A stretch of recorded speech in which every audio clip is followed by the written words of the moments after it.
জাগো news সহ বিভিন্ন গণমাধ্যমে সংবাদ প্রকাশের পর গোপালগঞ্জে সেই দিনমজুর জামাল মিয়াকে জামিন দিয়েছেন আদালত। এতে করে অসহায় 4 শিশু সন্তান ফিরে পেল তাদের বাবাকে। বৃহস্পতিবার দুপুরে গোপালগঞ্জের অতিরিক্ত চিফ জুডিশিয়াল ম্যাজিস্ট্রেট আদালতের বিচারক ফিরোজ মামুনে জামিন দেন। বিষয়টি নিশ্চিত করেছেন অতিরিক্ত চিফ জুডিশিয়াল ম্যাজিস্ট্রেট আদালতের জিআরও ASAI লাভলি। দিনমজুর জামাল মিয়ার পক্ষে জামিন আবেদন করেন গোপালগঞ্জ জেলা লিগ্যাল এইজের আইনজীবী অ্যাডভোকেট শারমিন জাহান। তিনি বলেন, জেলা লিগ্যাল এইডের পক্ষ থেকে জামাল মিয়ার জামিন আবেদন করি।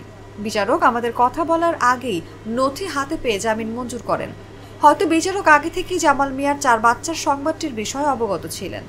মানবিক দিক থেকে তাকে জামিন দেওয়া হয়েছে। এতে করে ওই 4 বাচ্চা তাদের বাবা ফিরে পেল। এর আগে সকালে গণমাধ্যমে প্রকাশিত ঘটনা নজরে নিয়ে শিশুদের দেখভাল করতে নির্দেশ দিয়েছিলেন হাইকোর্ট। স্থানীয় সমাজসেবা অধিদপ্তর ও গোপালগঞ্জের ডিসিকে নির্দেশনা বাস্তবায়ন করতে বলা হয়। জেলা প্রশাসক জনাব মোহাম্মদ কামরুজ্জামান স্যারও বিষয়টা অবগত আছেন এবং স্যারও নিয়মিত আমাদের মাধ্যমে খোঁজখবর রাখছেন।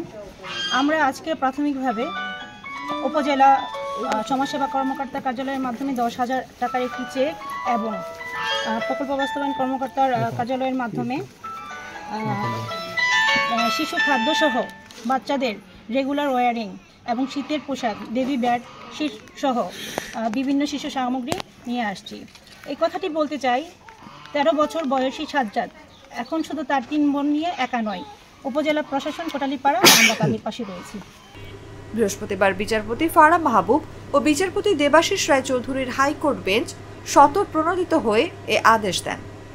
আদালতে এই বিষয়ে পত্রিকায় প্রকাশিত প্রতিবেদন নজরে আনেন আইনজীবী ব্যারিস্টার হামিদুল মিসবাহ, ব্যারিস্টার নাজিয়া কবির ও ব্যারিস্টার সিফাত মাহমুদ শুভ। হাইকোর্টের নির্দেশের পরই জেলা প্রশাসকের পক্ষ থেকে জামাল মিয়ার 4 বাচ্চাদের দেখতে ছুটে যান কোটালীপাড়া উপজেলা নির্বাহী কর্মকর্তা শাহিনুর আক্তার। এ সময় 4 বাচ্চাকে বিভিন্ন খাদ্য সামগ্রী সহ নগদ অর্থ দেয়া হয়।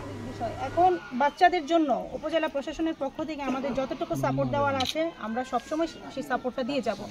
কিন্তু বিষয় হচ্ছে বাচ্চাদের রেয়ারিংয়ের একটা বিষয় আছে। এটার জন্য যে তাদের পরিবারের উনি একজন বৃদ্ধ বয়স্ক মানুষ। এখন বাচ্চা যে চাচা চাচি ওনারা কারা আছে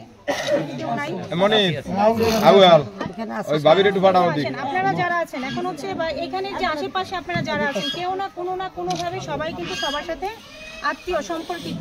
তা আমরা বলবো বাচ্চাগুলো লালন পালনের বা যত্ন নেওয়ার ক্ষেত্রে যেন কোনো ঘাটতি না হয়, এই বিষয়টা আপনারা যারা আছেন সবাই অত্যন্ত